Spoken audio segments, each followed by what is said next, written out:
Hello, ladies and gentlemen, and welcome to another RENNSPORT community event. Here today in Monza, we will have GT3s and Hypercars alongside each other on this very historic circuit, the Temple of Speed, of course. And unlike yesterday, where I was alone through bringing you the entertainment throughout the Green Hell, today I'm joined by Tim Ireland. Hey, Lino. Hi, everybody watching. How are you doing? I'm certainly excited for this race because you have a good turnout of drivers. We have 13 GT3s and a couple of LMDHs to fight it out today, which is already an exciting prospect. So, Yeah. what do you think? I'm looking forward to the race. I'm hoping it's going to be some great racing on track. We've got some GT3s. We've got a smattering of hypercars in there just to throw a bit of danger into the situation. Yeah, 90 minutes, GT3s, Monza. I'm looking forward to it. I'm sure it'll be fine on turn one. What could go wrong in Monza Turn 1? I've never had any issues in any form. But, yeah. Nothing has ever gone wrong at Monza Turn 1 in the history of sim racing, I'm fairly sure. So currently we are in qualifying. Everybody got 10 minutes to put in their lap times, get in a good number on the board. And we can already see that Dominic Ladler has a good chunk of a lead. He is probably the favorite in Hypercar, fair to assume that, but of course there are two victors today with the two different classes, and currently the fastest GT3 is driven by Enrico Bräuniger, somebody who had a very spectacular race yesterday. Led most of the way until he didn't, but I'm sure he will be making up for this today.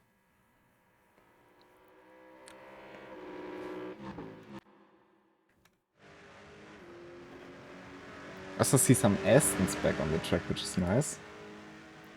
We haven't seen them in a bit, that's fair to say, I guess.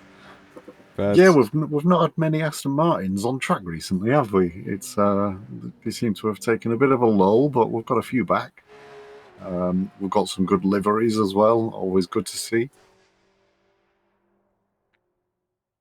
of course, one of the most spectacular liveries today will be the 963 of Dominic Ladler. Yeah. You really can't miss it on track. You see a yellow chunk traveling at, what is it, 320 kph down the front stretch. He's probably hoping that's the case, yeah.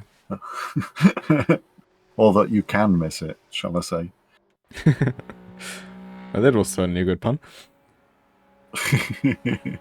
Adrian Lunia today is probably hoping to not do the same mistake again that he did yesterday by running out of fuel, but on this track it is a bit more unlikely with fuel consumption being lesser over one lap, and if you miss it by one lap you can make it back to the pits, at least more easily than on the Nordschleife.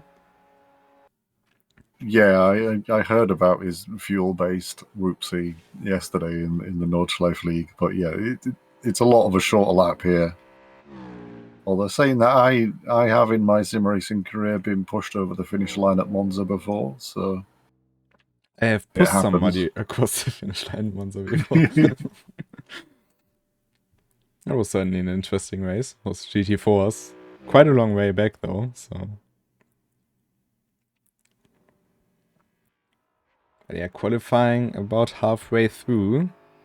Darushu did get closer to Dominic Ladler. Yeah. And of course, this race will be very much decided by traffic as well over the distance of the race. Actually, we have a pretty good balance of GT and hypercars, I'd say, for this one. You usually want to have more cars in the slower class compared to the faster class.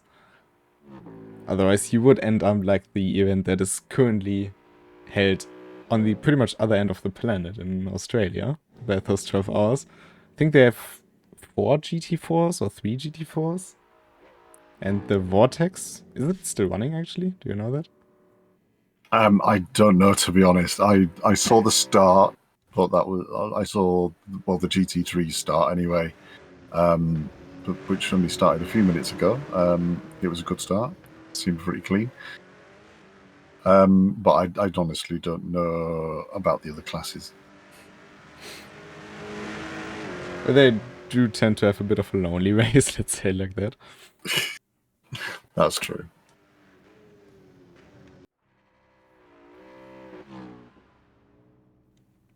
Meanwhile, Piotr Sadalbe, who is back for this race, put it in second in class, in between Browniger and Lunio. All three of them actually running the same livery.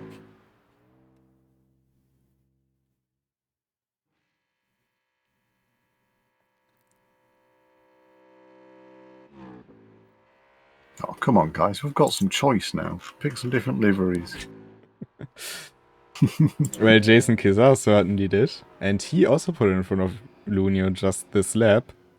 But he's in the second livery that was ever given out, I think. Should be the Summit one. No, it was the third one, because we had the DreamHack before. But that's also a long time ago now that I think about it. It certainly does look good, though.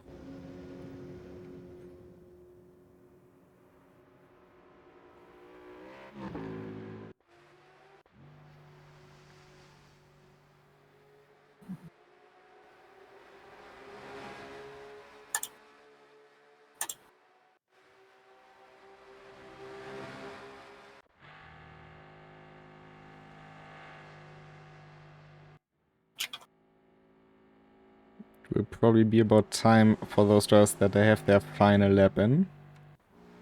Big drift there for Adrian Lunio. Even though the first sector was pretty good, but that will cost them in the second one.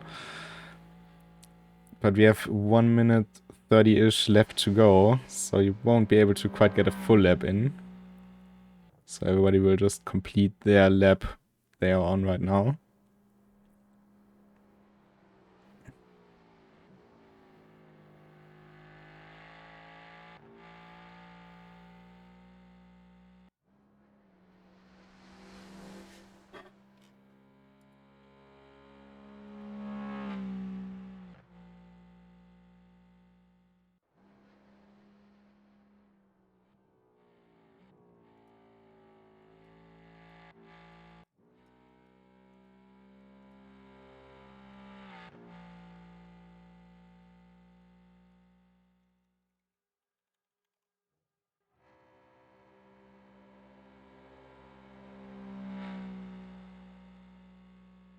Adrian Lunio puts it on the front row alongside Enrico Breuninger with this lap.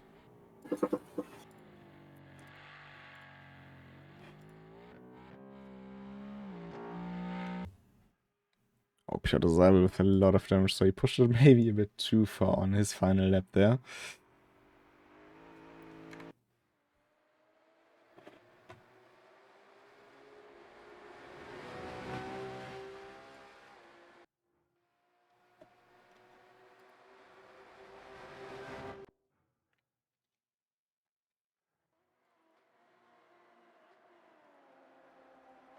And we are finished with qualifying here.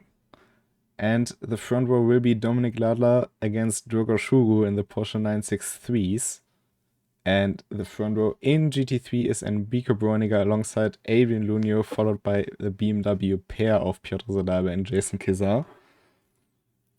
So I didn't really get the chance to do it yesterday, but now that I've got you here with me again today, it's time to call some drivers, isn't it? Oh, no, why? I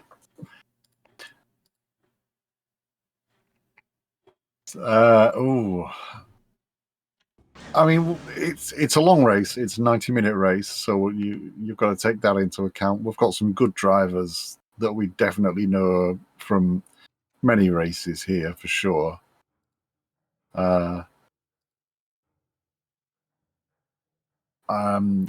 I'm trying to ignore the hypercar field, if I'm allowed. That is a fair point.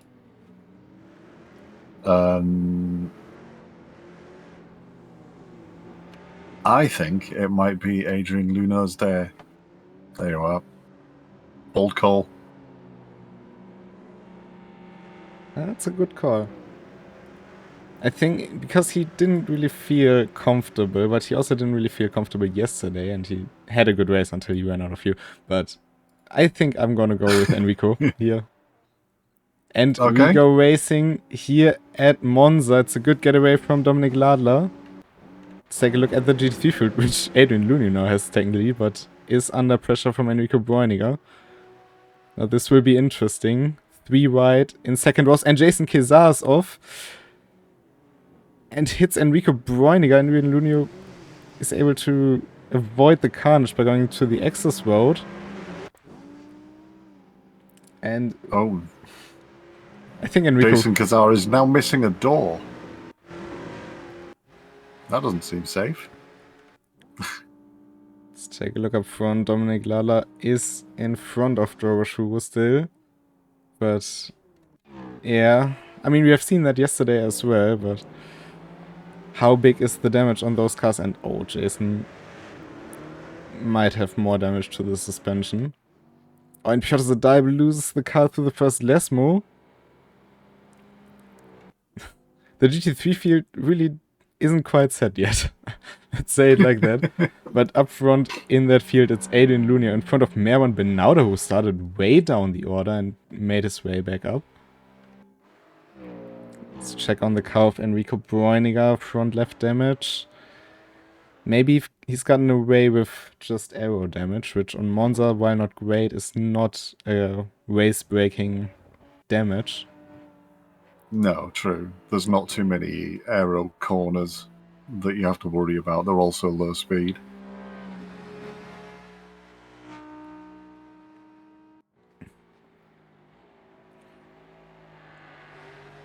It was a very Monza-like start. We could put it like that. It was. It just... Yeah. And Merwan Benauda takes the lead going into the second lap with a good slingshot of Pavelka, but now Adrian Looney in slipstream. Again in a good position.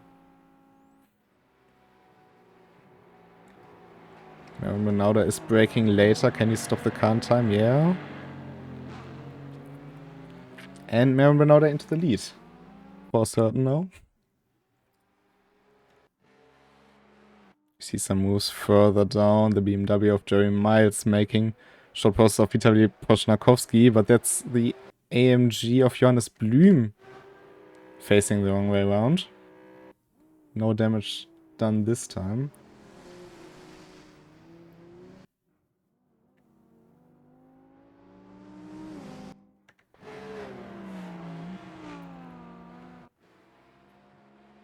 But the race is very long. It seemed like Johannes Blum, just checking the replay, Johannes Blum tagged the back of Jason Kezar coming into turn 1 on lap 1, and that's what started a bit of a pinball move. Which was unfortunate, but I don't think it was malicious. I think Jason was just mighty on the brakes. Yeah, and I mean, in the position of Jason, there's really nothing you can do once you get hit like that. No. One thing I just want to mention, because he's coming out of thin air, as it seems, Everton Sodra, third in class, in the R8. Where did he come from? He didn't qualify in the top 8, I think. And he's chasing down Adrian Lunio, is keeping up with the pace of Merwan Benauda, and just his car is squeaky clean. There's not a single scratch on it. Yeah, he seems to have won the lap 1 showroom car award, for sure. So he must have... He's been watching a lot of Days of Thunder. He realised how to take that. How to take that carnage and carry on. He certainly does know how to race with this car, because he just made a beautiful move on Adrian Lunio to take second.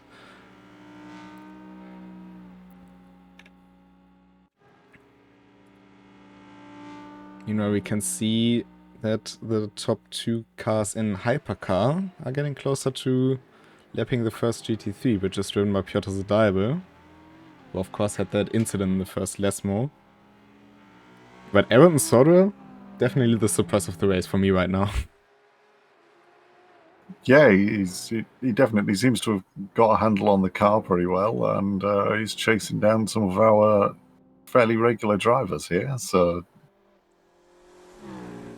assuming he knows how to race for 90 minutes, he's looking like a good prospect.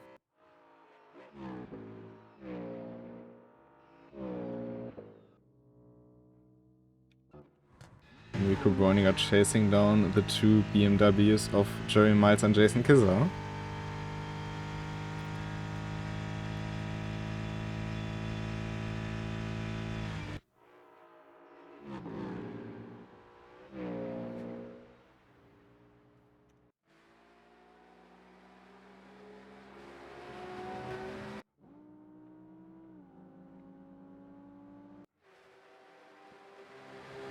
The 17, I think, came into the pits. That's Noah Sanchez.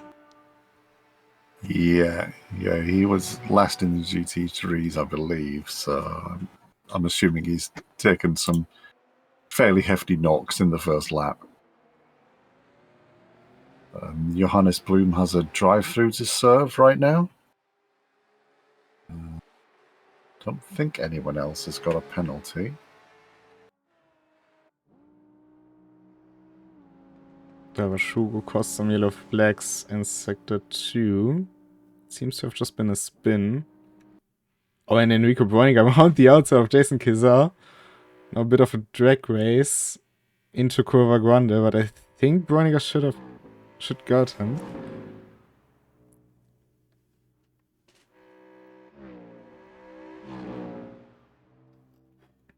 So Enrico Breuninger on a recovery move here. Johannes Blum serving his drive-through right now.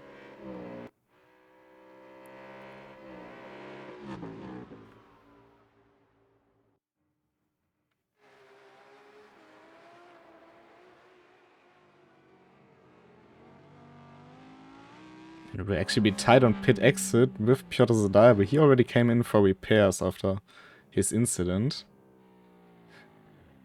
And given the bit of damage on Johannes Blum's car, he might be able to take that position fairly easy. Oh, and Johannes Blum spinning out of the curving, just too aggressive on the throttle. Maybe got caught out a little bit by the cold tyres up and just coming out of the pits as well. And Enrico Breuninger passed Jeremy Miles as well, but now a bit of a BMW train, and they are bump drafting as well. I haven't seen that in quite a while. Well, certainly not at Monza. Teamwork makes the dream work.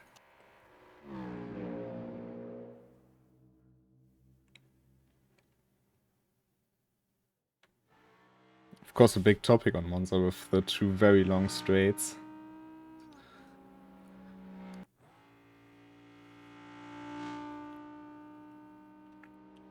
Vitaly in the Porsche was just holding up Dominic Ladler for a little bit there, but his Porsche doesn't look very healthy, shall we say. Yeah, he had Osanov in the first Lesmo. I think what is a bit tricky on Monza is that you don't get the tire temperatures up to the level you would expect fairly quickly. So even 2 or 3 laps in, you sometimes have to be a bit more cautious, and it's not that easy to have that feeling in the first place, as that's Adrian Lunio bringing out the yellow flags in Sector 2. Seems like he had a bit of spin there. Yeah, he managed to kind of not save it, but not crash, which was the main thing, I think. His car is still in pretty decent condition. So he's got that going for him. He's got plenty of time. Just chill out, Adrian. You've got this.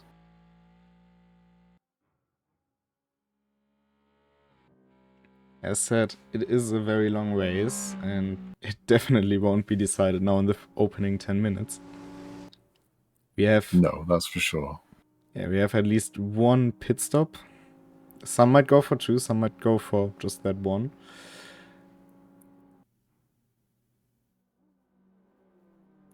So everybody just has to find their rhythm in this race, settle into their pace. I mean, we've already seen with Jerry Miles was now back in front of Enrico Boiniger, but he didn't really try to fight his BMW colleague. He rather used him to work with him, get a slipstream down the front straight. It can be a good tactic at this point in the race as well to maybe try and stick with someone and catch back up a bit and make up a bit of ground. You don't want to be fighting and letting the leaders get further and further away.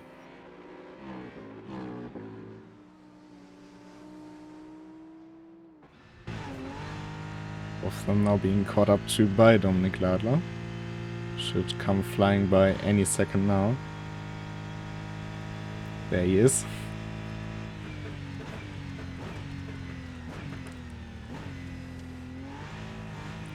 Oh. Bit of a drift there by Jerry Miles going through the second chicane.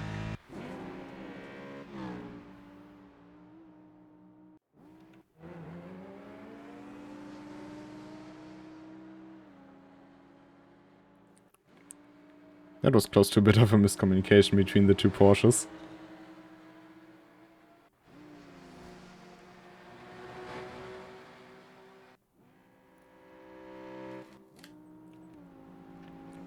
The gap for the lead in GT3 is about 7 seconds, so it has grown a bit between Maron Bernauda and Ayrton Sodra. Yeah, Bernauda seems to have the pace advantage right now. He's dropping into the 48s, whereas Ayrton is more happy in the 49s, low 50s.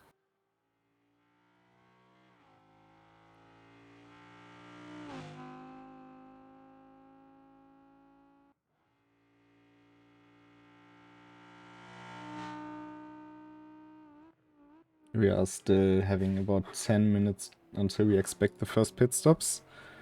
I'm curious to see what Piotr Zdalbe has done, because he of course already was in the pits, repaired the damage he had. I would suspect he also fueled up. But I would imagine so. I'll try and find out for you. He indeed did. But will it last throughout 90 minutes? That's the question. I don't think a full tank lasts that long. It should be about 60 minutes. No, I can't imagine he'll get a full race on one tank, but he might just be able to do a cheeky splash and dash at the end there.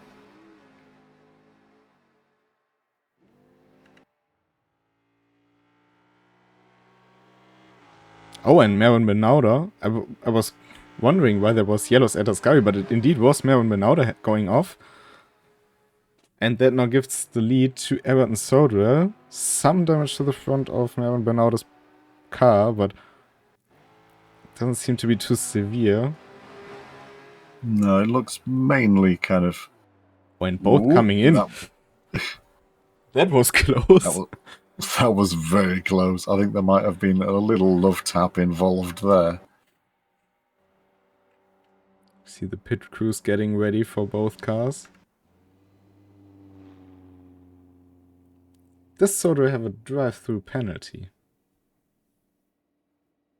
Because he's not stopping. Adrian Lunier coming in as well. He did have a drive-through penalty, yes. And we see more cars coming in. Enrico Boiniger. See the... I think it's the 13 of Jerry Miles. Indeed it is, the BMW. Bernauda seemed fairly happy with the damage he'd taken because he hasn't chosen to fix it. That's an interesting mix-up now. I wouldn't have expected people to come in this early. And there is still some fuel left. So you can about do, I think, 3 more laps on it. Or 4. Yeah, Ayrton Sodra has still got a fair few litres left. I'd expect him to be out for another 3, maybe 4 laps. I wonder if they've decided to try and time it for the end of the stint somehow.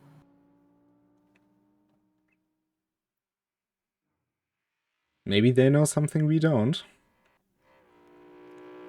Certainly is now an interesting mix of cars. Of course, Aaron Soder now has to come in. He's the last car to not have come in the lead pack. Vitaly Poshnakowski also hasn't come in.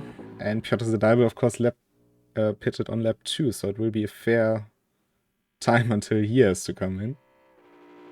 Merwan Bernarda hasn't entirely filled his tank. So I'm assuming he's done some kind of fuel calculation there on how much he's got, and he's got enough to finish the race, but he definitely hasn't taken a full tank with 1 hour 15 to go. Or he's maybe timing it for a second stop later on. Splitting the race on tires into 2. Because, of course, except for Lunio, I think none of them has taken tires. Yeah, and Lunio has entirely filled his tank. He can't get another drop in there.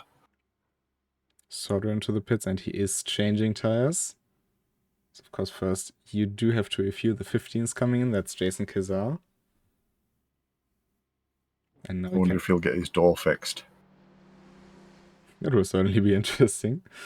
But so far it seems like he just went on with the damage he had. So you see the pit crew in work here. Oh, and being run over by Jason Kizar. That wasn't very friendly. We also see the 18. That's Johannes Blum. Jason is repairing his damage. I think we might see a magical door replacement at some point.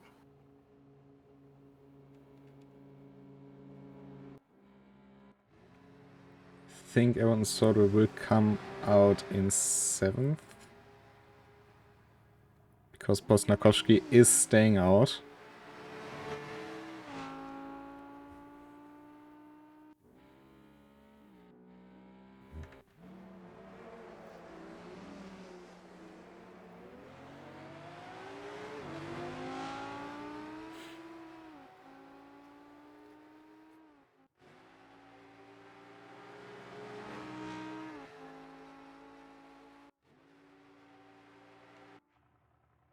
Johannes Blum also repairing damage, I presume. And is that a BMW of Jeremy Miles we've just seen? Yeah, it is. It is, yes. He's got a drive-through penalty.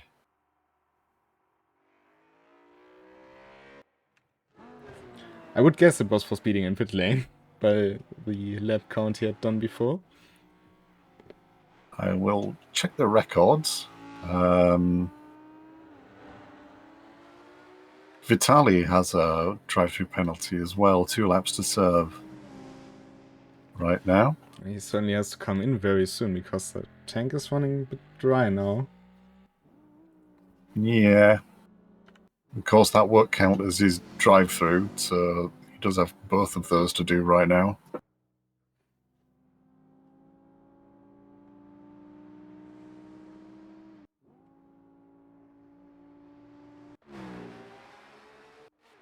Aaron Menauda right behind, I think that is Jeremy Miles.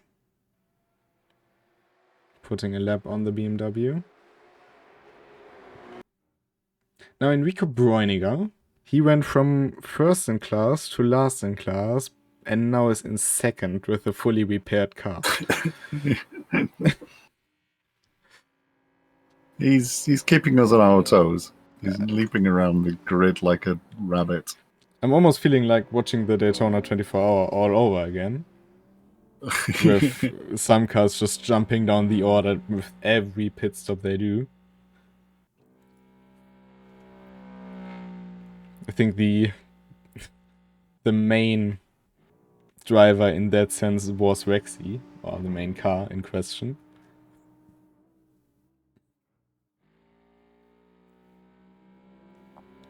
So, in the pits. Vitaly, yeah, he got a drive-through for track limits, but he's also got another drive-through for speeding in the pit lane. So he has 2 drive-throughs to serve.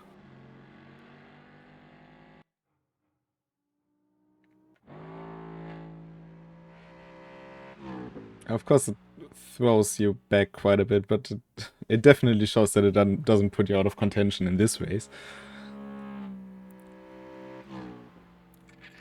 Jeremy Miles's drive-through was also for track limits. I think they might be for going straight on at the first chicane. Yeah, indeed. Bräuninger putting a lap on the AMG of Johannes Blum, who's still carrying a bit of damage on the front right. Yeah, Johannes Blum is having a lot of trouble with the first Lesmo. He's had quite a few spins there in the last few laps. Maybe having a bit of trouble getting used to the AMG going around there. I mean, the last time we've seen him was in the Road Atlanta 200-mile event, where he, of course, was in the Porsche 963. Very different car.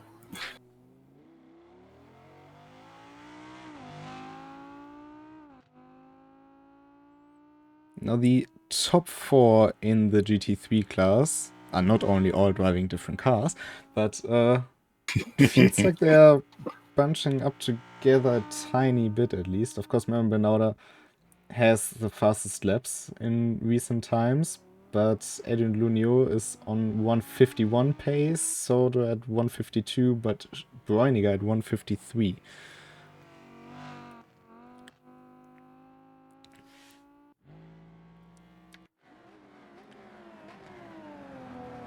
We know that Lunio has fresh tires, we know that Soder has fresh tires, and we know that Bräuninger didn't take tires. Yeah, it's going to lead to some interesting things happening down the road, I think. But maybe this will also be the chance for Marin Benauda. He's had a lot of, let's say, misfortune in the past when he had opportunities, but so far... He's definitely got a good gap on the others right now, so it's kind of his race right now. I'll leave it at that. But he seems to be holding a fairly consistent pace, even with a little bit of hypercar traffic.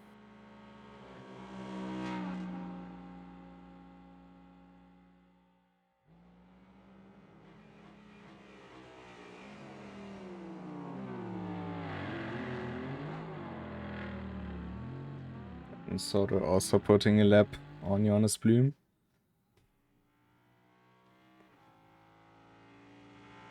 Yeah, Johannes Blum is 2 laps behind the leaders right now, so he's not having a good race. Oh, and Jason Kizar, big damage to the front left in Ascari. Major off.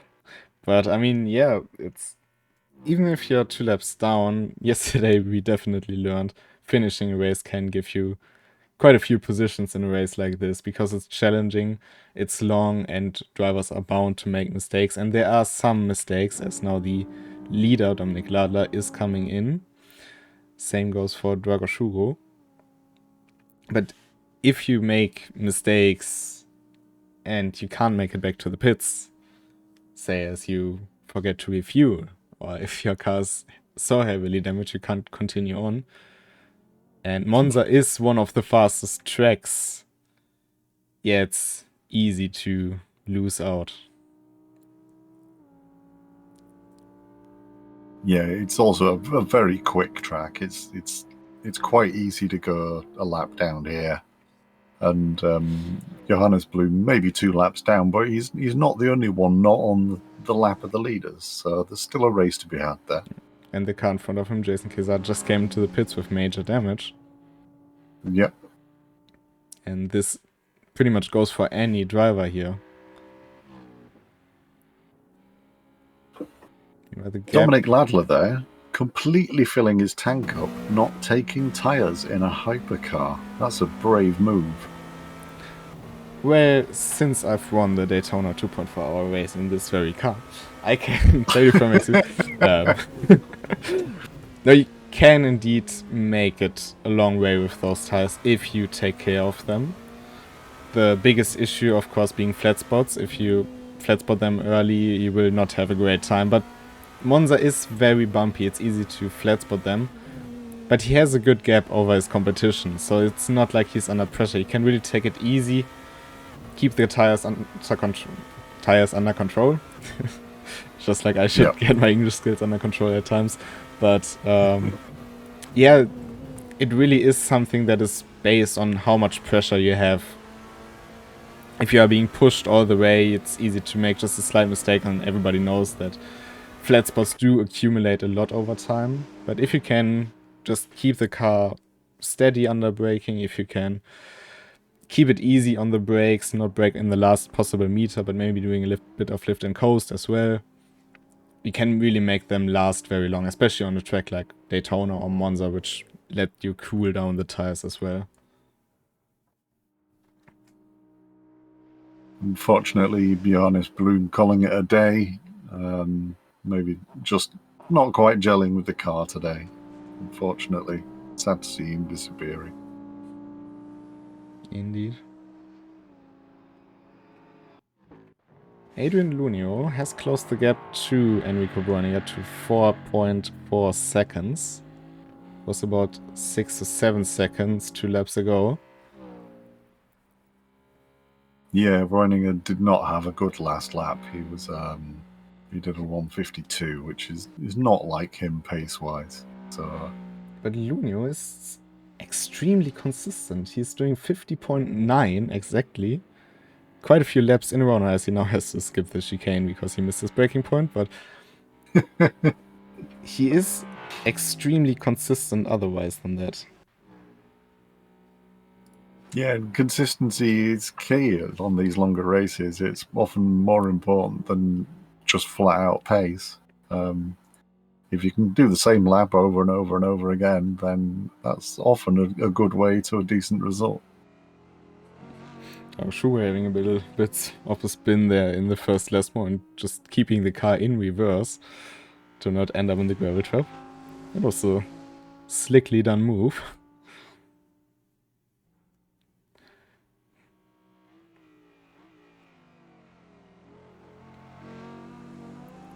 But here's where he didn't try to force his way past the Audi of Everton Sauter. He waited for it. He knows that he isn't under performance pressure. He is a fair way down on the admittedly faster driver Dominik Ladler. But if he can finish this race, this will still be a very good result for him. I mean, 90 minutes in a hypercar, if you don't respect that, and I'm not sure what you are thinking those cars are, but it's not a walk in the park. Let me tell you that. No, it's not. I think anyone who can do a 90-minute race in a hypercar deserves some respect.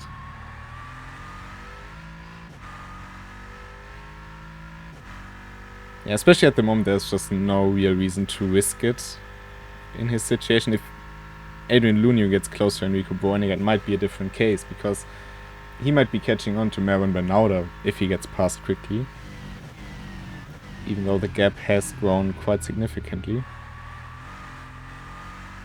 And Adrian Lunio keeps missing the second chicane. Talking a little bit about the fueling situation, without going into numbers, Adrian Nuno and Everton Sodre have both got fairly similar, refueled to fairly similar amounts. Merwan Bernauda has gone a lot lighter than that, and Breuninger is kind of in between. So it'll be interesting to see who's got it the right amount.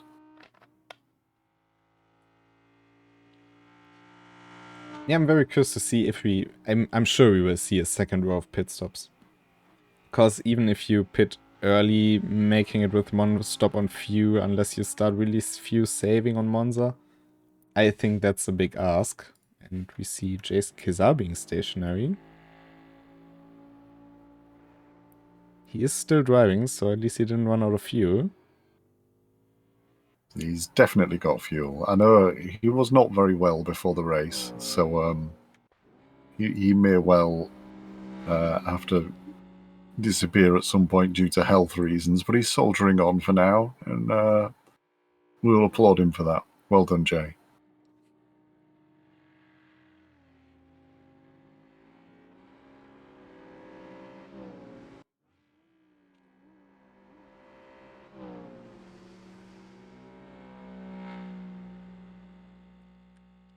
Gap between Breuninger and Lunio, 2.5 seconds. Pace difference is about 1.5 seconds, so 2 laps more and they should get close to each other.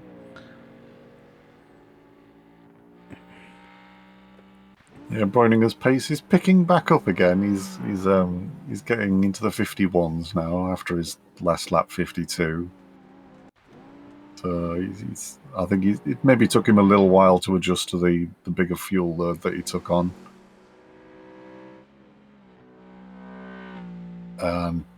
Jason Gazar has called it a day. I think his body failed him. Well, that's still a very respectable feat.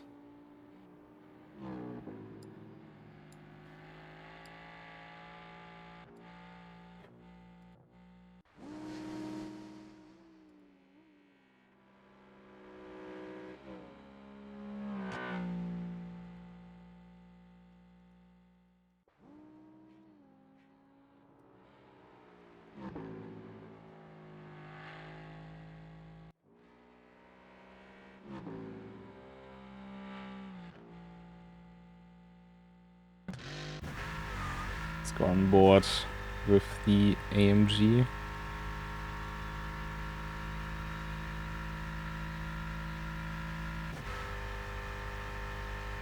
Got 1/3 of the way through.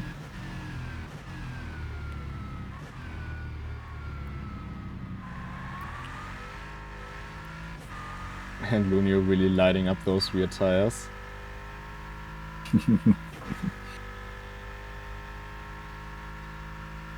Maybe not the best course of action in a 90-minute race, but you do what you got to do.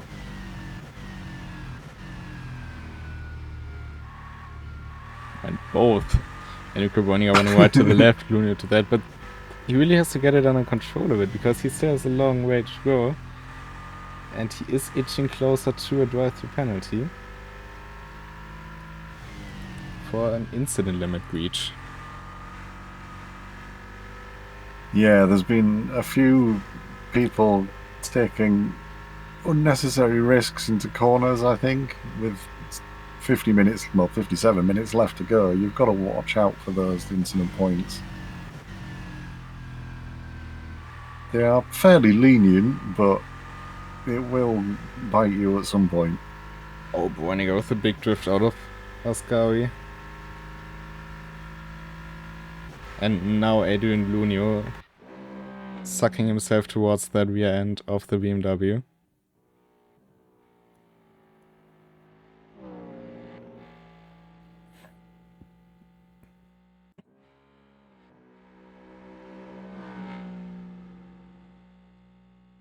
Will he be close enough this time around? Will be interesting.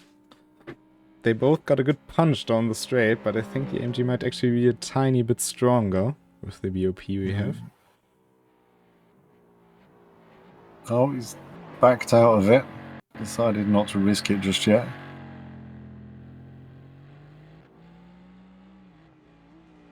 Of course, they have got the corner coming up, though, which apparently neither of them can take properly, so we'll see what happens there. And they also got Dragos Hugo coming up behind them.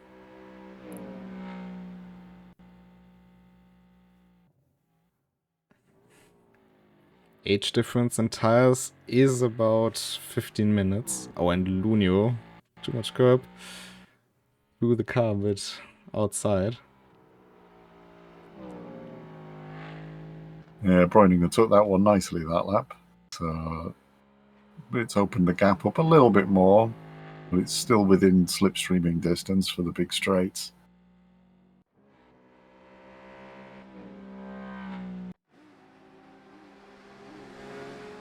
Leader in Hypercar, pushing a lap on the leader in GT3.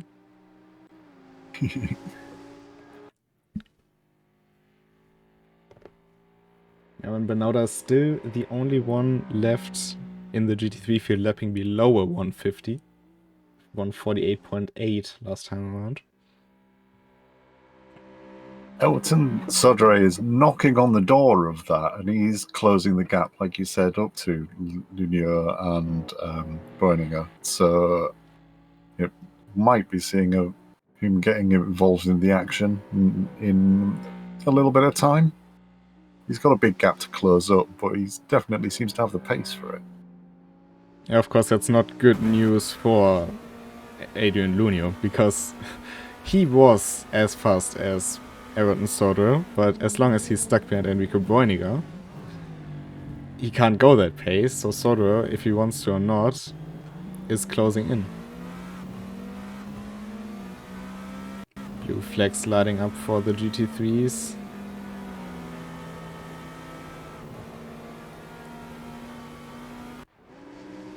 Hypercar just hanging it around the outside and using that downforce. Of course, that's kind of the beauty in multi-class. And I think you just went wide because he's ended up behind them again. But yeah, I think you did.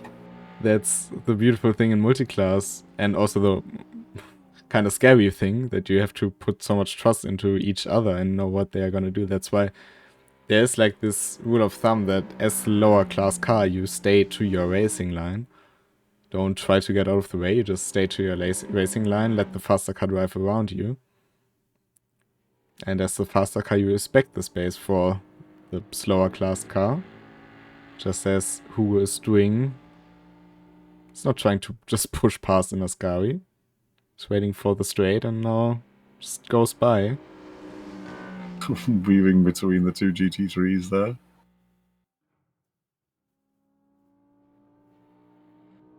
If Adrian Lunio can get a good run here through Parabolic, he might be again in good position for the run. And Boiniger with a bit of a drift. And now it's a drag race towards turn 1. Yeah, Bräuninger's got the defensive line coming into turn 1 and a little bit of a lead right now. It depends how much Lunio wants to force it. He's keeping it into the inside. And backs out of it again. The pace of that pair has picked up, though. Ayrton Sodra is not really making that much headway into the gap right now.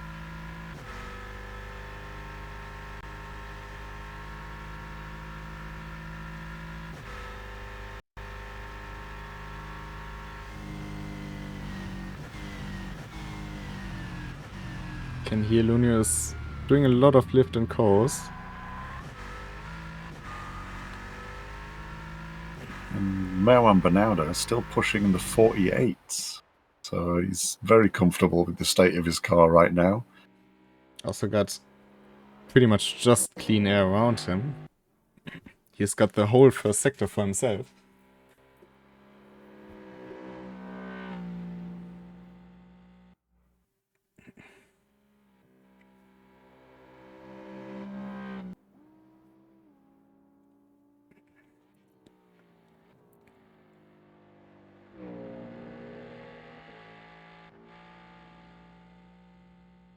Oh, and Bräuninger hard into the wall.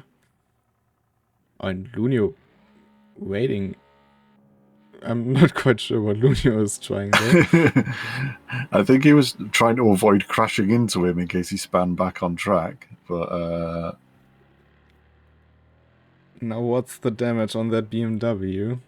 That's the big question. It's pretty hefty. It was a big hit. He lost it over the curb. Maybe he bottomed out a bit, but that was a nasty impact. It does seem like Lunio was just enjoying the fight and is maybe looking to rekindle it after a pit stop. We shall see Bräuninger indicating to the right. He will come into the pits, and so does Lunio. Yeah, I think Lunio's just going to wait for him and carry on the fight afterwards. Well, it certainly is good for us and for this race, but... True. Everton Sodra had now inherited second place. Lunio taking the opportunity to have a little pit stop. Also changing Take tires. on a bit of fuel.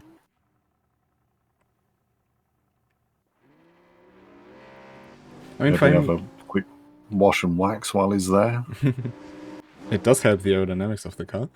But before the race, he said he didn't feel quite comfortable. So maybe he's also trying to use that situation to not only have a bit of a fun race and a fight with Enrico Bräuninger, which was very enjoyable up until this point. But also to be on the safe side, to have new tires on the car. And here they go out again, and they will come out in front of the 7, I think. But not by much. Only just. Unfortunately, there's some hypercar traffic as well, so they've got to be a bit careful. Krystall also missing a lot of that front end on that BMW. Yeah, he's getting involved in that fight there.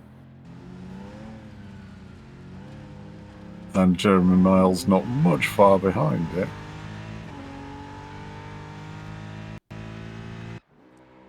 So we got 4 cars within about 5 seconds.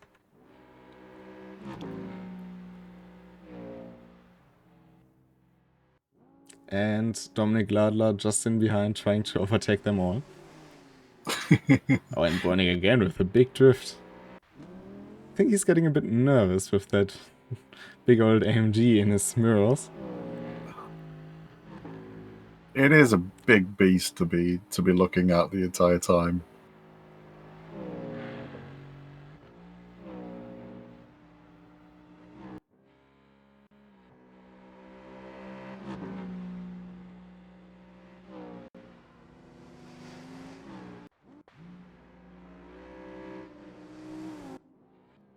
Dominic Ladler in the middle of it all.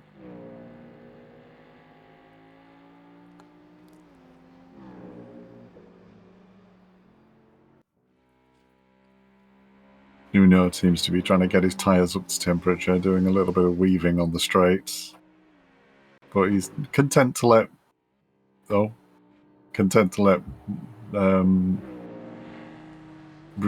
kind of take the lead right now and continue the race they were having.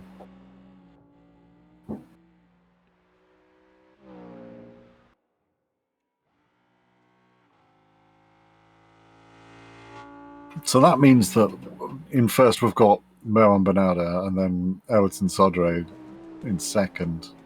Now, Bernarda is lapping a bit quicker than Sodre, and the gap is currently standing at 80 seconds, which is pretty massive.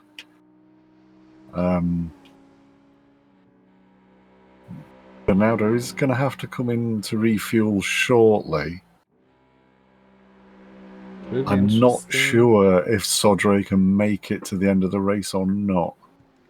It certainly looks very tight, and Browninger having to go straight on the second chicane. But yeah, of course, I mean, the gaps are a bit massive now up front in GT3, but we shouldn't forget that they still have to pit. And then it will be a question of how much you have to refuel. Do you have to take tires? Or do you want to take tires? Breuninger has just got a drive-through penalty for track limits after that last track cut. Not all too surprised. We all knew it was coming eventually. Let's see if Adrian Luneau follows him through the pits again. Oh, if he's getting past before that.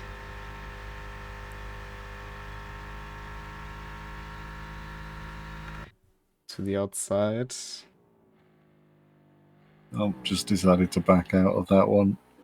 But he's got the better run now out of Parabolica, but Breuninger is gonna disappear into the pits, I think. Oh, and Luneau tries as well.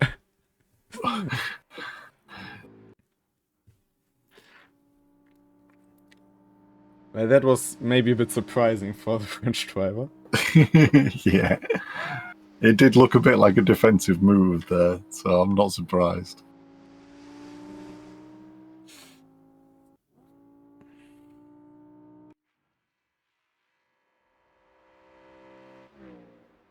There's the Audi of Everton Sodrell.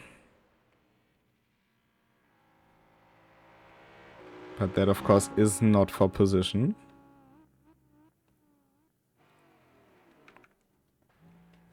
Jeremy Miles running in 6th now. 6th overall, that is, 4th in class.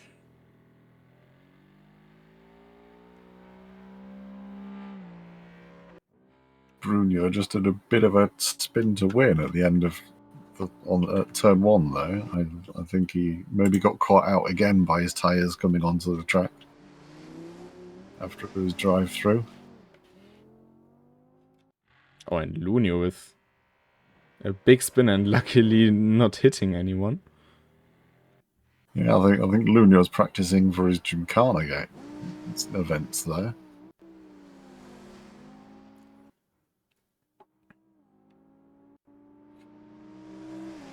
It looked like a bit like that clip from Kota many years ago, actually, at this point, because it still was the first R8 LMS model that was in it. But the car that just spun faster and faster every single time. We have yellows in Ascari, but I think 12, that is Adrian Lunio. And he has picked up quite some damage as well. Yeah, he's taking a big hit there. Just as Enrico Breininger gets him in view.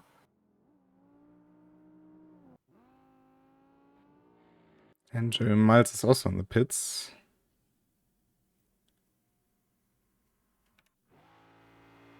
Completely missing the braking point coming into Parabolica. But now he's not picking coming up in. Derek. No, he's decided he wants to race Enrico Breininger again, even with half a front end.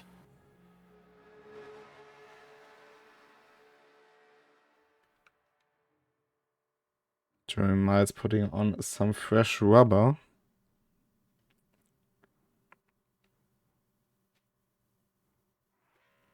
Jeremy Miles not having a good day, I'm afraid. He got a drive-through for exceeding the incident point limit and another drive-through for speeding in the pit lane.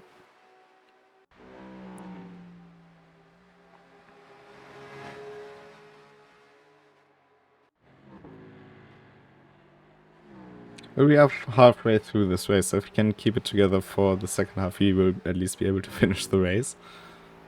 That's true.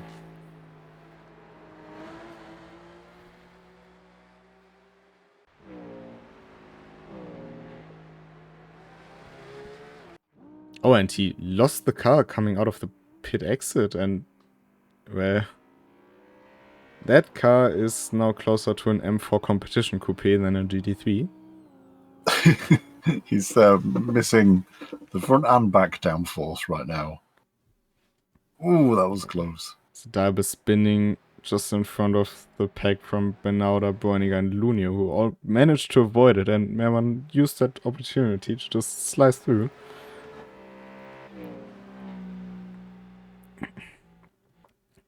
Certainly a very interesting situation.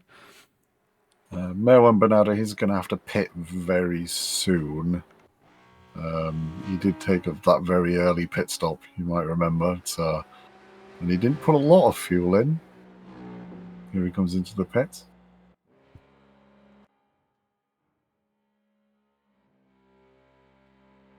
You know, I'm afraid Dragoshu has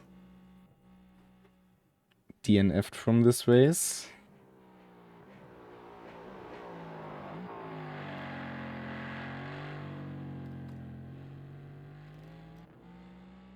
Merwan Bernardo changing tyres this time around.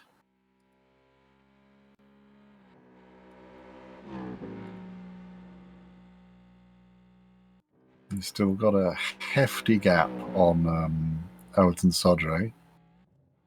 But this is going to take a big chunk out of it.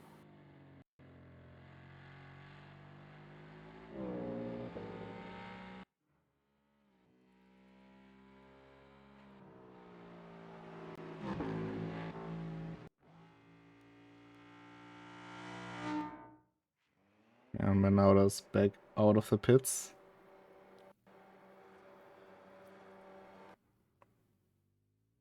Jeremy Miles is getting close to getting into the pits.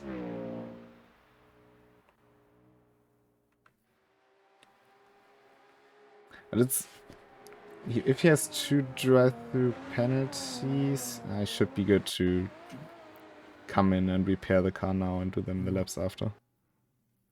It's difficult because he has 2 drive-through penalties and they both have 1 lap to serve.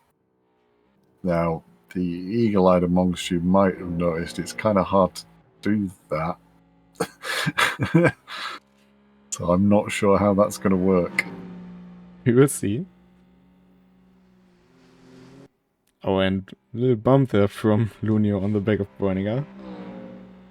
Unsettled the car a bit, but either they're going for a speed record here or...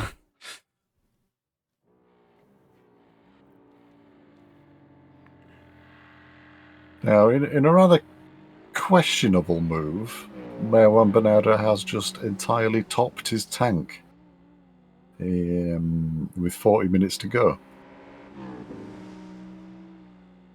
Well, with the gap he has, in all fairness, you can be better safe than sorry. You can, that is very true. 23 seconds to Everton Soder. I see he wants to cross the grass for a bit, for some reason, but... Yeah, he's had a bit of a moment there. He's having a much lighter car, but I'm not sure if he can make it to the end. I think he has to come in as well. He has to make up 23 seconds to get to Marwan. And a pit stop costs you about, if you just refuel a bit, 25 to 30 seconds. Something like that, yeah. It is a very hard task, and especially with the pace that Marwan Bernardo had so far this day. Yeah, it depends what effect having that much fuel on board has on his pace, really, I suppose.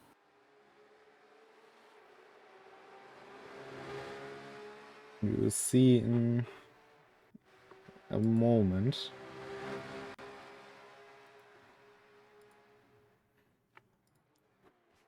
Meanwhile, the best laps this race so far in GT3, it has been on my Marwan Bernardo, 148.671. That's about a second faster than Everton Soder's best lap time, which was a 49.9. Because if we are checking in the app for the qualifying times, we will see that the best qualifying time by Bräuninger was a 49.3. So we're actually going a bit faster than race pace on board that Porsche.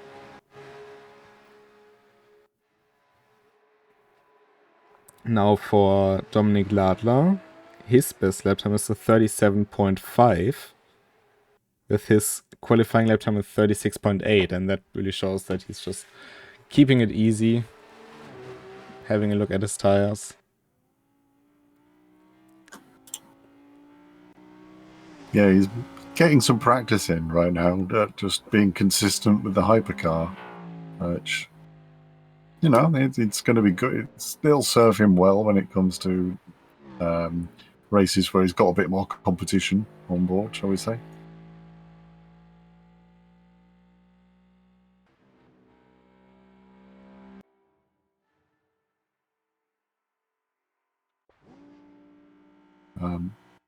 Not affecting his pace too much, as Marwan Bernardo just did a 149.4.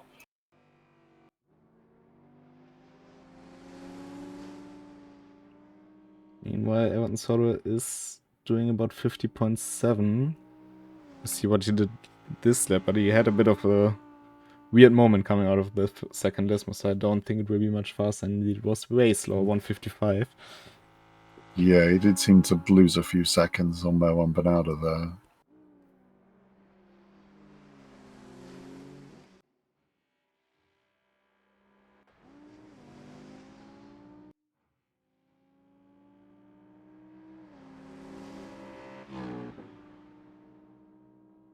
And Jeremy Miles has just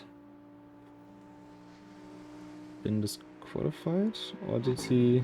Yeah, indeed, received black flag due to exceeding points. Yeah,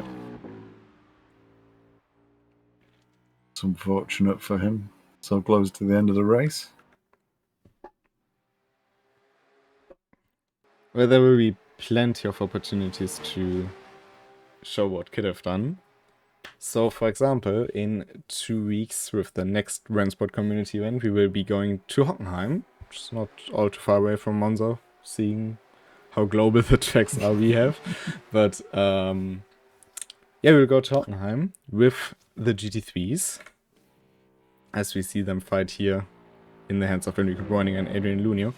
And instead of the Hypercar, therefore Lunio, we will have the BMW M2 CS Racing. It's a handful. But of course, this one being the car everybody owns, so this event will be completely free to enter for you. And it will be a 1 hour race, not a 1.5 hour race. I think it will be fairly exciting, just like the fight between these two. And especially Hockenheim has proven very, very interesting in the past. It offers a lot more raceability, I think, than Monza. And yeah, I really like Hockenheim, actually. I was a bit iffy on it when I first started driving RENNSPORT, but I've got to admit it's grown on me. I like Hockenheim. Yeah, very much so. I wasn't a big fan before. Like, I always struggled, especially with the last two turns, but nowadays it's actually became one of my favorites to drive. Somehow. But yeah, we have a short preview of it, and we will be back to you just after it's finished playing. Enjoy.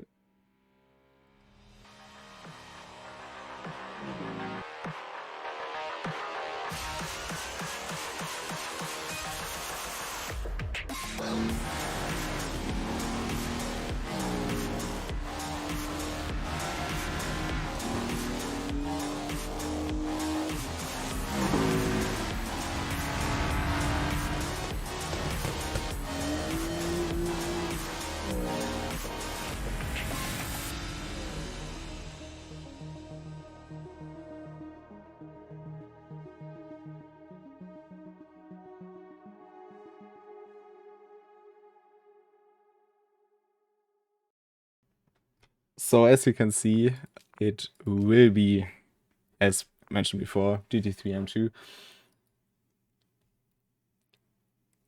And yeah, of course, there will be plenty more racing action in the meantime. New schedules will be posted from Wednesday on now, not the Monday you are used to. Yeah, that's how it lines up with the car change, which also happens on a Wednesday. Very much so. For example, this week, Wednesday to Wednesday, you were able to drive the Audi i GT3, I believe the Porsche 911 GT3 and Porsche 963 for free, Yes. and of course the M2 that you own. And next week it will be something different, and will all be announced on Wednesday now.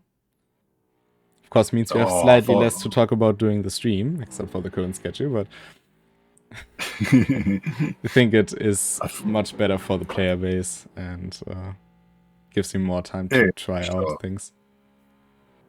Yeah, it was a trouble with the schedule, having to straddle two different sets of free cars. It made it a bit of a squeeze to get good races in, and a bunch of races which, unless you owned the cars, you couldn't take part in. But yeah, it does mean we can't really tease the schedule as much as we could, because it kind of gives the game away. Very much so. But one thing we actually could talk about is the changes we did this Wednesday to the multiplayer as a whole. Yes, that's a very good topic. Because we not only structured it a bit, at the core it's still working the same way. You just take a look what you want to drive, jump into the multiplayer sessions and drive it. As they now go side by side through Lesmo, and it's a good move down the inside from Adrian Lunio to take 4th position from Enrico Bräuninger. I'm sure this won't be the last one, though. That's true. They seem to be enjoying themselves. Indeed, they do. One other thing that came with it was, of course, the damage being enabled on all contests. So what you see right now on Lunio's car will also happen to your car if you do overdrive it. But I'm sure it's something most people can get used to fairly soon. Oh, and Lunio didn't quite get used to it. He went right out of Ascari and big hit into the wall. any of you out there who were taking part in the closed beta and the open beta, well, more the closed beta than the open beta, will be fairly familiar with the damage model that we've had in place for a while. Yeah. It had a few technical issues and needed a bit of checking, but it's back with a vengeance. And widely so. And of course, if you've driven our broadcasted events, RCE, RCL, now the RENNSPORT Nordschleife League as well, you will have experienced it. That is one of the changes. Another change is the penalty system, because we now have new penalty standards in place. And what we wanted to achieve with it is giving people more room to improve. That's why, for example, if you join the rookie servers, you will have more incident points to play with than on the elite or inter servers. Which is all not set in stone for the future. We are listening to what you have as feedback if you leave it in the Discord. And it's for now just the way we want to help new people come in and also veterans to have enjoyable races with each other. So if you're struggling, for example, with this race, maybe try to get a bit of traction in the rookie servers, start out your career there, and then slowly venture up the ladder. And eventually leading a race like this, just like Dominik Ladler does in his Porsche 963. The last probable change we've had this week, I doubt we'll have any more, is the safety rating went back online again after a little bit of a Christmas break. So maybe in the future we'll also start limiting some of the rookie, inter, and elite races based on driver safety rating. We just need to let it settle down and kind of become a bit more stable before we start doing that. Indeed, it's a bit of a pilot program in that sense.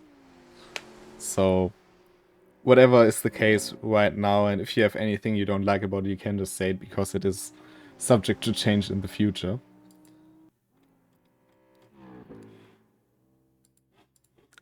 So yeah, that's, I think, the main things that changed in before this race.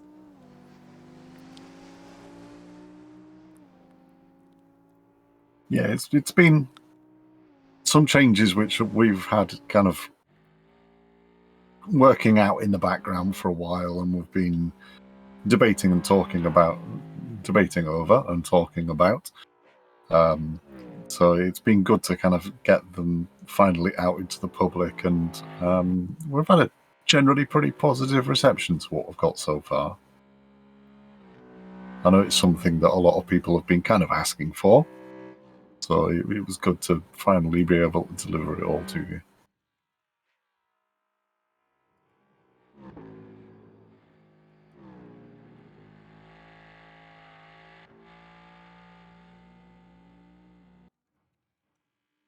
Adrian Looney, who has found himself behind Piotr Zdajbel on track, is now closing in on him.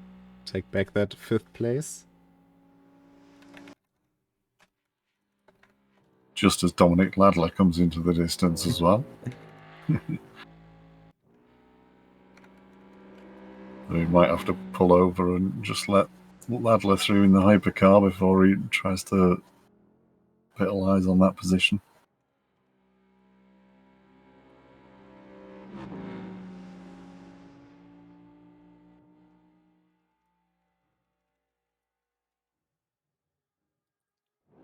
Lala sweeping through both of them into turn 1, and Zdajbel left the door wide open to get the 963 through, and Adrian Looney, though, didn't capitalize on it. He wants the fight. Yeah, you'd think both of them were British the way they were queuing there. Is that the thing in Britain? Oh yeah, we love a queue. We love queuing. Anything you can queue for. Anyone who jumps a queue, that they get tutted at and looked at with disgust. Oh, Zdajbel on the curbs. Big hit into the wall. But he is able to continue on.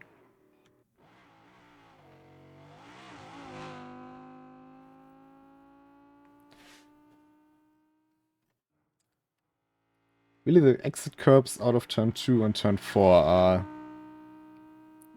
big enemies in this race for many drivers.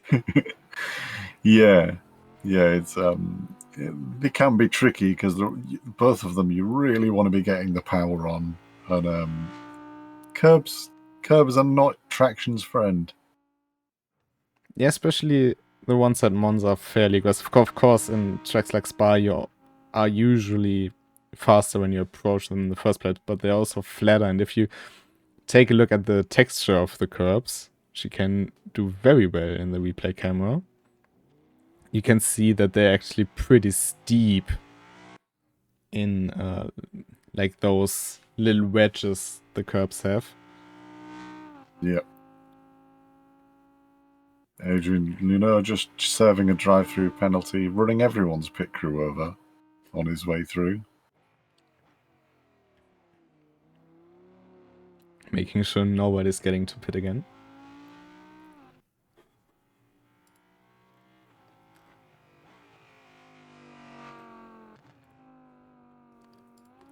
Sort of running a bit wide, kept the car under control though. I think Sodra is going to have to pit before the end of the race. He's running pretty low on fuel. But he should have enough of a gap to Enrico Breuninger for it to matter. Ooh. Adrian Luneau almost taking the escape road there. Just almost.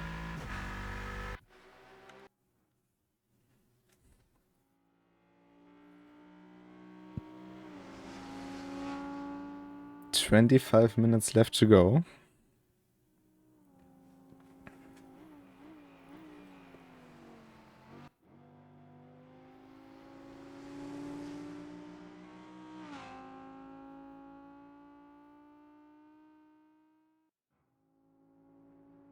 You may have noticed that at times Monza is quite bumpy down the back straight and into the braking zone for turn 1. It gets a little bit bumpy. And every time the camera swaps to Dominic Ladler in those occasions, I do kind of think he's porpoising for a minute. It probably feels a lot like it when in the car. I mean, those hypercars are fairly stiffly sprung, which also makes them look very fast. Sure. But yeah, tracks like Monza can be a bit painful, I think.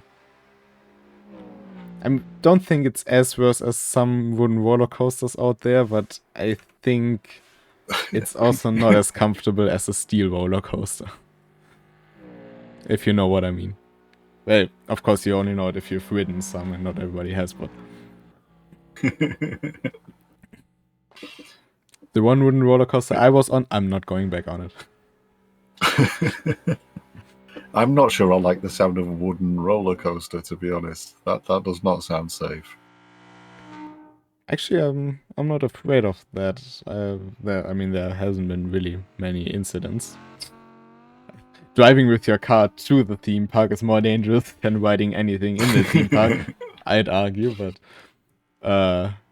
yeah, the one I was on, it was very bumpy. I think it's also because it's very, very old.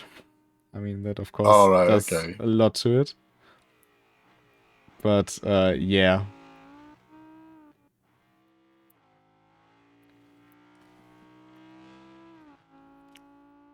It did give me like a bit of a headache. Quite a... And as a Civic driver, anything giving you a headache must be fairly impressive. I do not like that insult, but I agree.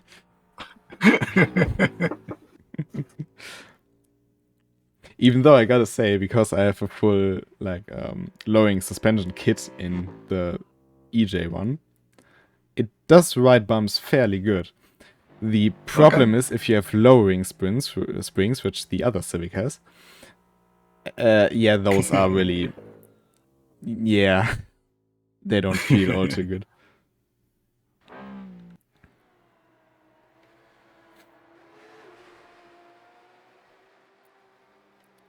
They can really feel and Elton Sodre is going to come into the pits this lap, but he's I think he's been feeling it in his tyres recently. He's had a couple of pretty sketchy corners.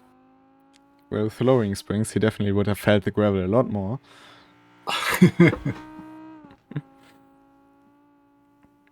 But yeah, it's also, of course, now the time, 70 minutes into the race. You're not usually used to it in RENNSPORTs so far, but concentration levels are a big factor here. Yeah, for sure.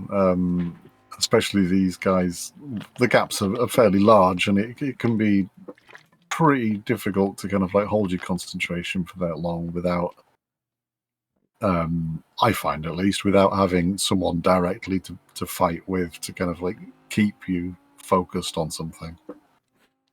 Yeah, and of course the challenge is you still have to be on your A game the whole time, because there could always be a Porsche 963 in your mirror that's trying to lap you, or especially when you come in and out of the pits, you have to look out for cars on your way.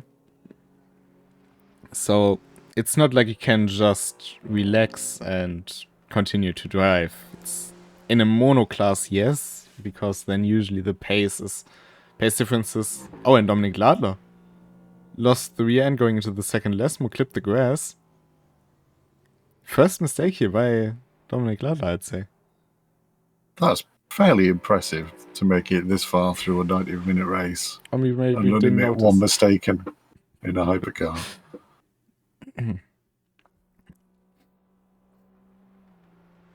But he may have some vibrations now.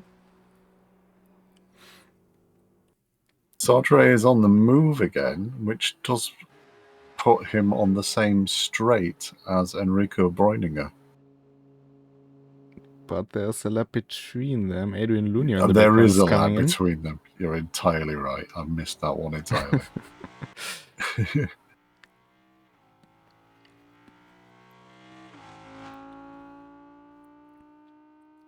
Enrico Breuninger's car has obviously been overheating, so he's taken some drastic cooling options, getting maximum radiator coverage. Well, on the road car, they did close off the vents because they had too much cooling performance. So, just a little fact for you out there.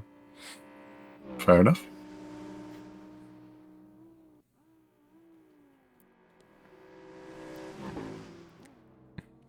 I could swing back to my car now with cooling problems, but I think that's not as relevant to hypercars and GT3s here on Monza. Lino's Civic in RENNSPORT when? I would love to see it. The main problem is, the faster I go, the more undercooled it is. Well, that'll just make it an interesting challenge for a long race, surely. You've got to manage the temperatures. But it makes it certainly interesting for the engine life.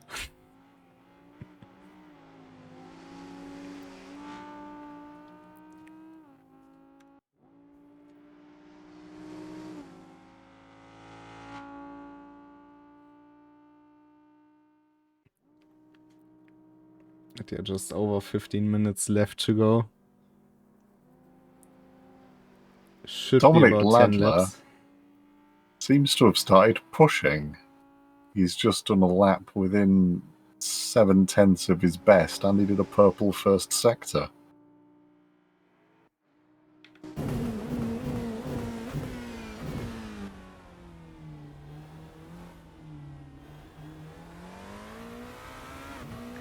Of course, now the car is light on fuel, and you do really feel that in the hypercar as well. You do, that is very true. And given that the half spin he had didn't take too much life out of his tires, it's actually a good part of the race to just try it. If you have the gap, which of course he has, just go out there, push the car, have fun. He only has Meron Benauda now in front of him to put a lap on. Merwin Bernarda's also still trucking along at a fair old pace. He just did a 149 flat.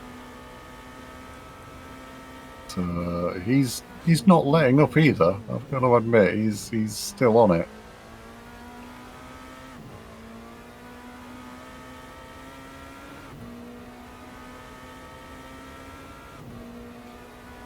Might actually be a little bit of a slipstream opportunity for Dominik Ladner. Yeah, true.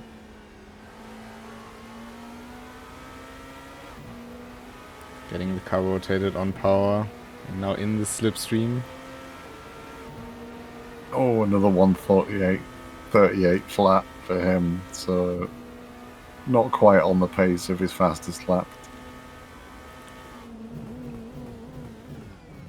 Oh, he locked the rear again, coming into turn 1. It could have been a bit more nasty, but managed to catch it. Yeah, popping a red sector for sector 1, so maybe not wholly pushing it just yet. Deciding that discretion was the better course of valor there with 15 minutes to go. The sun is slowly setting as well. We won't go into darkness here today, but surely a very nice setting. Mo and Bernardo just doing a green first sector. I don't think he'll get purples because the game doesn't differentiate between the classes that well, so I don't think he would have got a purple first sector, but he's definitely pushing.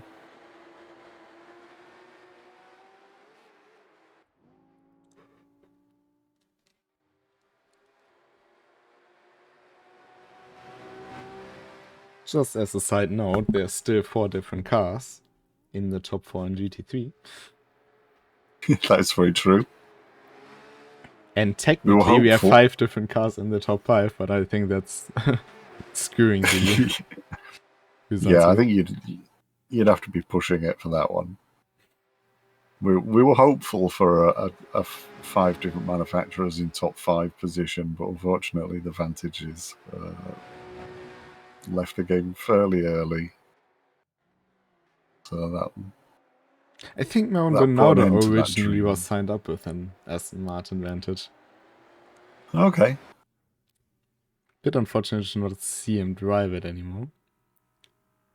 But it certainly would have been interesting.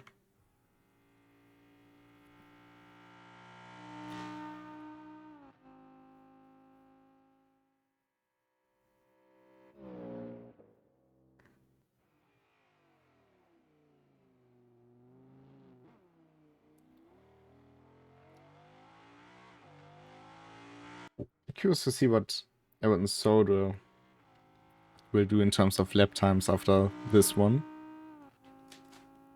Because I think the last one was still his outlap, the 159. Yep.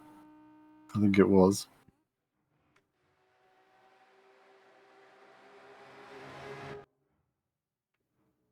Unfortunately, he had a bit of a sketchy time into the first chicane, so... Sorry, the second chicane. So I don't think this one will count either.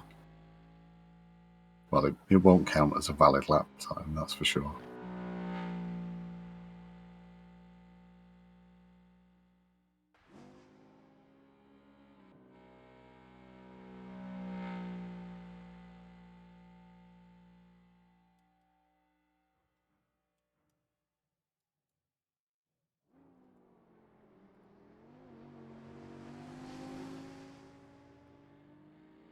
Another thing that we also have going for us next week will be the final race in the RENNSPORT Community League, of course.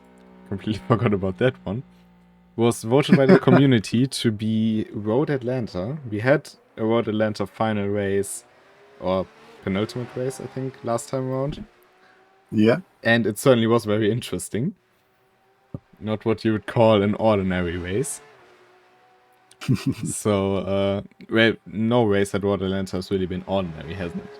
It's usually like the favorites somehow couldn't quite deliver, and we had a lot of underdog wins there. If you think about Pompilio, for example. It has thrown up a few wild cards, that's for sure. It's I really like Road Atlanta. In a kind of like opposite to Hockenheim that slowly grew on me. I liked Road Atlanta from the beginning. I'm very much a Road Atlanta fan. I know some people aren't out there, but I think it's great. So I'm really looking forward to watching that. I mean, we won't just be watching it, we'll be broadcasting it live to you as usual. Friday at 8 p.m. That is true. And Piotr Zadalbe into the wall, now having pretty much the same car Enrico Borniga has. And Dominic Ladler in the have gone pits. through. Oh, is he going to go for a last attempt at fastest lap? I think so. I mean, he's changing tires. It's not refueling. He is changing tires. Refueling a few liters. Might have learned from my mistake last time around.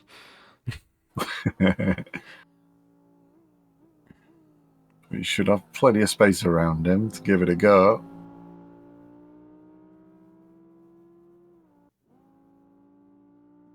There's the 11 of Everton Sodra.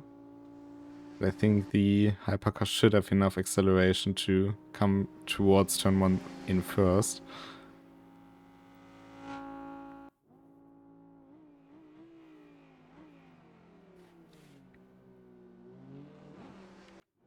And then Ladler will probably just let the lap, getting his tires up to temperature, and obviously doing an out lap. And then we'll see what he can do for the next couple of minutes. If my maths are correct, he will have, after this lap, about 5 laps to try. 4 to 5 laps. Okay.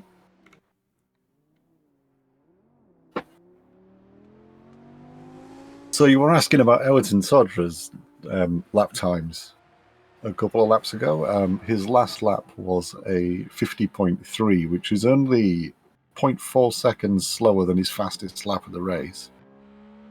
So he's pushing as well.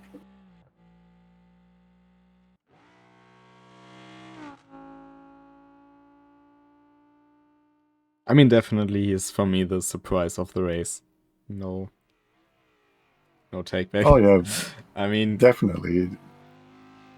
He's had good pace and he's second, so you can't complain about that.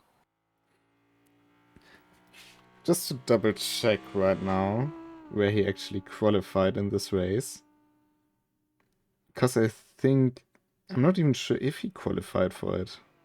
Might have done basically a last to first. But indeed, he didn't take part in qualifying. He started this race dead last. And came through the order. Made up 11 spots.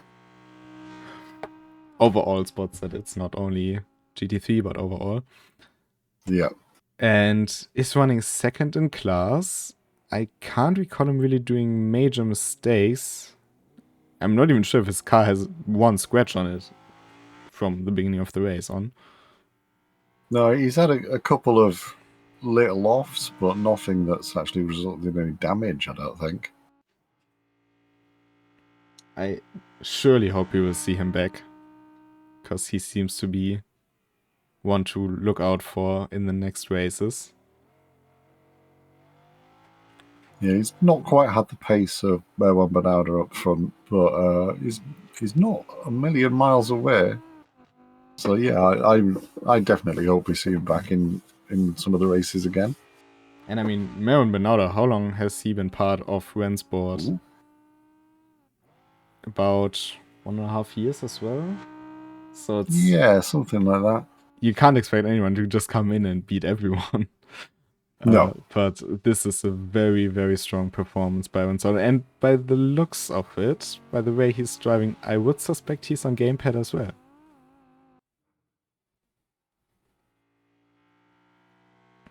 Yeah, maybe looking at his steering inputs.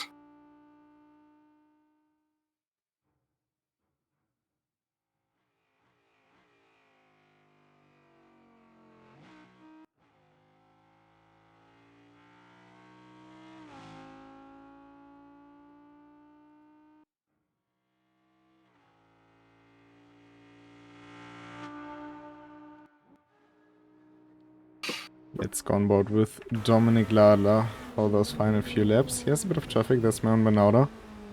See what he can do. If he can beat the 139, or it's 137.5 best lap.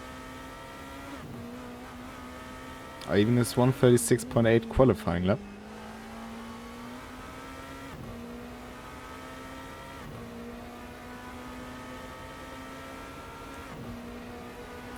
A little bit of traffic here. Can he get past before the braking zone? Lunging it down the inside of Maron Benauda. Yeah, I don't think that impacted him too much, though. He managed to take it pretty smooth.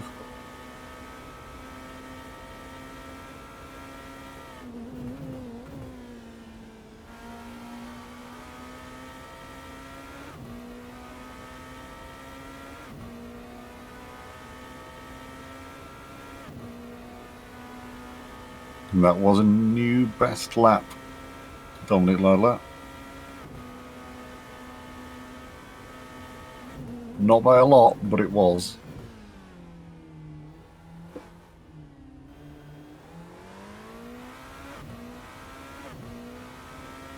I mean, he's surely hoping to beat it without traffic. He has now the 7 of Piotr Zadaiba in front of him, but he will surely let him through, as usual. Yes. Yep.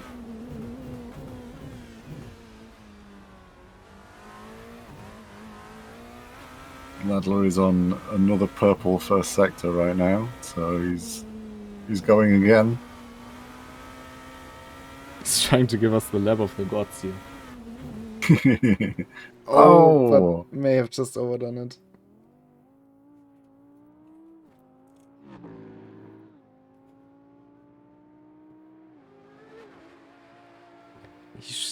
He still has one shot if he can get the tires down in temperature for the white flag.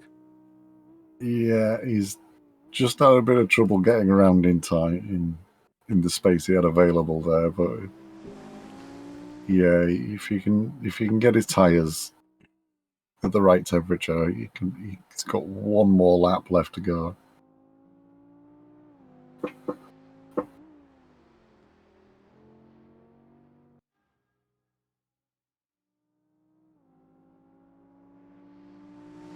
Might as well have a little check what the track record is for Monza.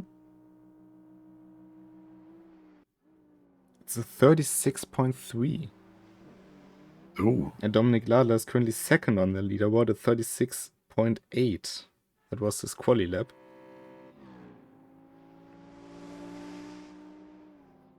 That's updated already. Indeed. Oh, Ladler getting a little bit of traffic into turn 1 there.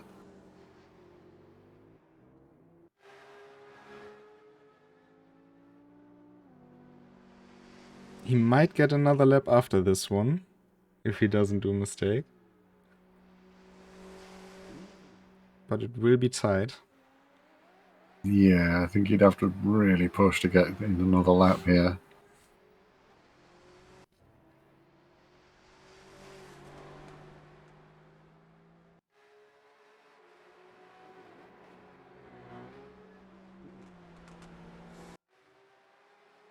Emerton Sodre having to pop in and get a bit more fuel. Didn't quite get enough with his last pit stop. Decided to change tyres while he's at it as well. I wonder if he's got a loyalty card with Michelin. Who knows, maybe.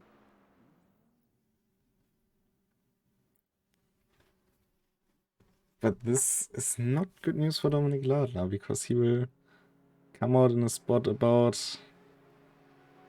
I think they will meet about Sector 2, which is not easy to pass. Or maybe Sector 1 still. And we will go racing for another lap. Just snuck around for another lap there.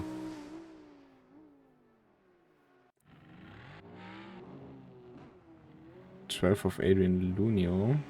Stationary there. And Ladler managed to get through turns 1 and 2 clean there without any traffic interference. gets past Sodro and Curva Grande.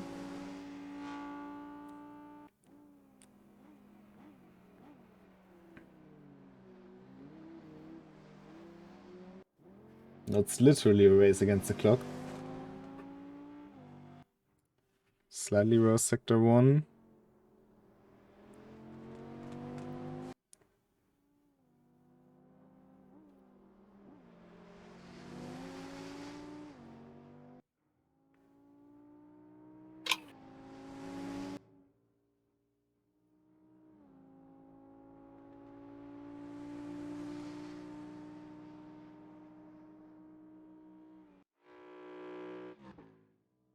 Seems to have been a good run here through Ascari. It will be the checkered flag for him. It is a purple sector 2. And he might have some slipstream with a bit of luck. Broniger wants wide. Let's Lala just through. Staying well out of the way. And it is a 36.4, coming short by just 1/10. But it is the win for Dominic Ladler. So congratulations to him. And also to Merwan Benauda in the GT3 class.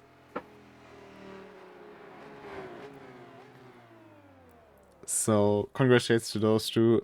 Everton Soda on his debut here comes home in second in class, and Enrico Broniger somehow flipped his car after the line in third. And the other two finishers, Adrian Lunio, who bonked into the wall just before the finish, and Piotr Zadaibe. Is Piotr Zadaibe out of fuel? Because he's rolling very, very slowly. He is out of fuel, and he's the last guy on track. But he's having the clutch pressed to the metal. He's rolling. What a bitter end this may be. And I don't think he's gonna make it. He's at 30 doing kph. Less than 30. Yeah. No, so close. Unfortunately, every other car has finished and will be ghosted, so they can't even go back and push him. What a bitter end to this race. I mean, technically he will be classified for completing 90% race distance. But what a bitter end to this race for Piotr. Yeah. Still a bit gutting for Piotr. Heart goes out for him. But congratulations to Dominic Ladler and Merwan Benauda, to the winners of today's race. Yeah, they deserve to win for both of them. And I'd say there will be further updates on the schedule on Wednesday. And next week we will be continuing what we did today at Water Atlanta with GT3s at the final race of the RENNSPORT Community League. So, do you have any final words you want to say? Do I? No, I don't think I do. It's been a good race. Thank you for everyone's taking part. Yeah, with that said, I'd say until next week, enjoy the rest of your weekend and have a great time. Join the Discord, check out our socials. And until next time, and goodbye. Goodbye.